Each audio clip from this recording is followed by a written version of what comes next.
Imagine why he cared. Lion took a V. What a day we had yesterday.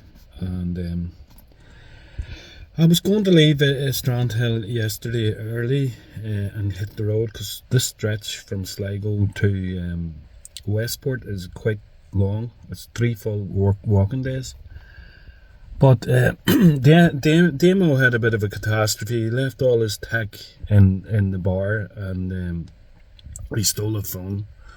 So we had to sort that out. And he wanted to keep the phone. He said finders keepers and all that, but we got that sorted out.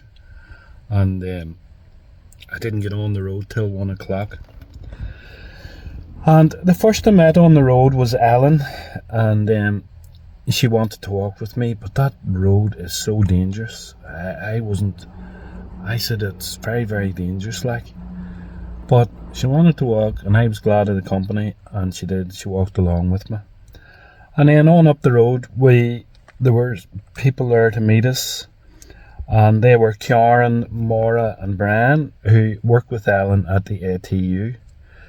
And so we said hello, but yesterday morning I got up really early, and I went looking at the bathroom, and I just put my walking shoes on with no socks, and didn't get my first cut on the back of my heel, and I had used up all my competes, and I kind of used little ordinary plasters, and I tried to bandage it, but I was really sore. The shoe was cutting into the cut. I was really sore, and I said to Damo in the morning, like, I'll have to get competes somewhere along the line. Well, after saying hello, Brian just stretched out and gave me a packet of competes. I couldn't believe it. If they'd said to me, what do you want us to bring, I would have said, oh, competes. And that's how it happened. So that was coincidence number 1. And then a black car pulled up, and the lovely Caroline from Ballybuffet pulled up, and I couldn't believe she was back again to walk with me. And you never can have enough Caroline, so she brought a spare one with her, and that's handy. But that one seemed to choke on flies a whole lot, so I don't know if it's a faulty Caroline or what. We'll have to look into that. So we had the 2 Carolines, and then they brought the lovely Majid, and that was a game changer. And I'll be able to tell you more how important that little meeting was. Majid is from Gaza, from King Yunus, and my friend Fares is from King Yunus. Fares Abalebd is his name, and Majid knows the family name, because they were a big family, prominent in the town. And I don't know, maybe 150 of them have been murdered, cousins and extended cousins. But Majida knew the family. She's from the same town. Her niece is now living in a tent in Rafah. She could be a neighbour of Fares's, because he's there too with his immediate family. And that's just coincidence number 2 or whatever it was. And I was emotional talking to her, and there's a wee video coming up with her talking to us. But when I went to Palestine, ISM was formed by, I think they were an American couple, but it was very much focused on being Palestinian led.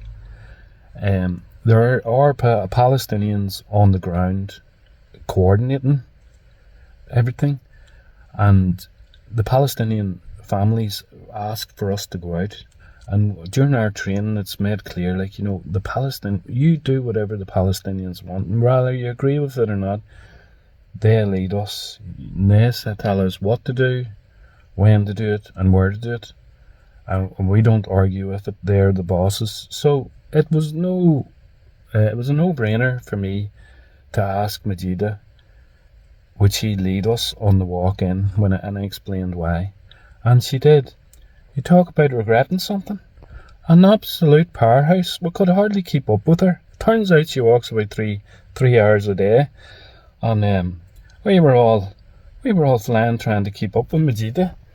But it was a real pleasure to have Majida with us, and she did lead us the whole way down into where I am now is Balahi. But you know, every liberation movement in history has had an informer problem, and Grand Walk is no different, because Alan had no sooner left us than a Garda arrived with flashing blue lights and a big square head on him too. And you know, that's no coincidence. And the last we heard, and this is true, the last we heard was she's on the way to the airport. So we're going to have to look into Alan going forward. But the guard was grand. He was very polite. I think deep down he supported us, and I'd say he'll follow us, and maybe he'll even give us a few quid. So it's good to meet him. And he was right. He said we were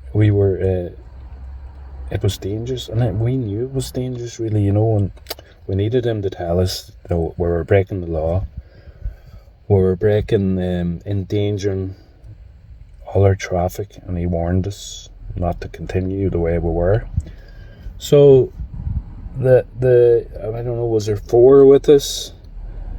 So the rest of them got into the car. I put my high vis on, I took the Palestine flag off, and I walked just with my sign. It's not illegal to walk on a road in Ireland, but if you knowingly, with 4 of us and the flags hanging out and the traffic was slowing down. But at the same time, Palestine was very much in the news for everybody on that road. Who's these Egypts and these flags? What's going on? So, you know, hopefully that's what we want. We want people to be talking about Palestine. So, but we didn't want to break the law, so I did the rest of the walking on my own, and that was grand. And we got as far as Yates's hotel, and I had a lovely dinner in there, and lovely Damien bought it for me, so thanks, Damien. And that's it. I camped in a wee spot. It was lovely in under trees, and you know, Majida's niece is in a tent. Majida's niece is called Rama, and she has 3 children, and one is injured, but they managed to get the child to Egypt. And I think those 3 children are triplets. And, you know, all those, and to think that Rama is in a tent, and I was very happy to be in a tent in Mayo or Sligo, wherever I am, to be in solidarity with Rama and her family, and Fares and his family, and all the people of Palestine. And we're all thinking about you. You're not forgotten. So I'm here in the van with Damien, and I'm about to leave. I'm anxious to get well down towards Westport today. I'm going to power on, and see you on Palestine. I might see you along the road. Slán.